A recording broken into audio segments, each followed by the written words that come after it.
Well, hey, life groups. Hope you're having a meaningful time already together and that you have in this first month, basically through the new year. And we've been continuing in this first month of the year through our study of the book of Revelation and really seeing how Revelation can keep inspiring our faith and followership to Jesus in the midst of the world and the kind of circumstances that we find ourselves in. And this week we were looking at Revelation chapter 14.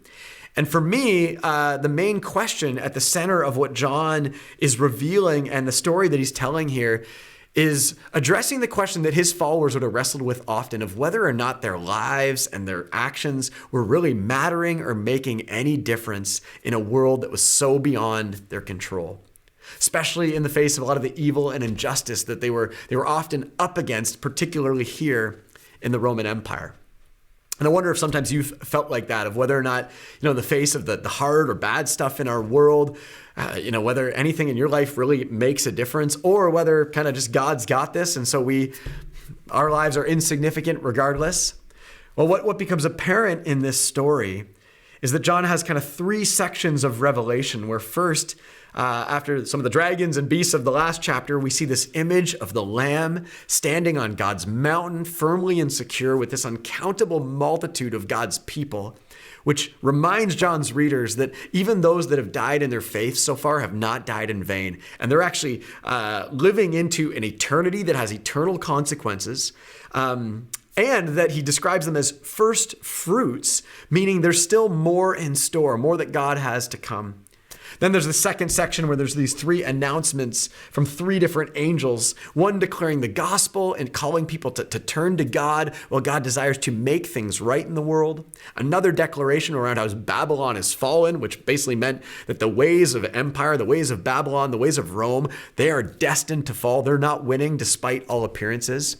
And then a warning about seeking to resist aligning our lives with the ways of the beast, because that is ultimately going to fail. It's ultimately going to lose. And in the midst of all of that, really the poster verse for me is this line where John says, all of this calls for patient endurance on the part of the people of God who keep his commands and remain faithful to Jesus. And then he tags on this line from the Spirit of God saying, for their deeds will follow them. And basically in the heart of this story, John is wanting to say that in the midst of it all, our lives and our deeds and our actions matter because they make an eternal difference.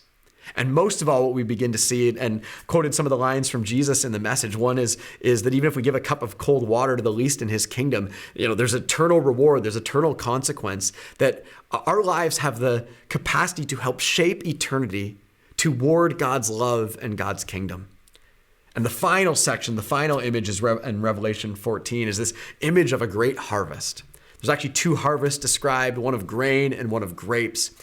And it becomes this apocalyptic, yes, but interpretive image of both what Jesus one day will do in bringing God's kingdom fully into the world, and again, helping us see the picture of how we're trying to live our lives in the shape of God's kingdom of love. But it's also a picture of what Jesus already has done through his cross, through his self-sacrificing love expressed on the cross, which is what cleanses our actions, cleanses our sin, and calls us to action, to follow Jesus in the way of the cross, again, to be a part of living toward God's harvest, God's trajectory for our lives and trajectory for the world in his kingdom. Because once again, our deeds follow us. They have the power to share the reputation of Jesus and reverberate his love in the world. Or our deeds can also fall into the trap of the ways of the beast. And so the encouragement this week, is to process all of this, but also think about in our own lives. In what ways does my life tend to fall into the ways of the beast? And we all do that. I do that in all kinds of ways. And how can I keep aligning every part of my life and even recognizing every small act of love as part of the way of the Lamb that Jesus has given his life for, and that Jesus is inviting us to be part of the story of writing that one day will be his full and great harvest of God's kingdom coming on earth as in heaven.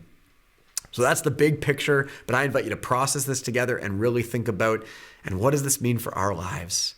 And how can we live out small acts of love in the way of Jesus each and every day together? Have a great conversation and enjoy your time as a group.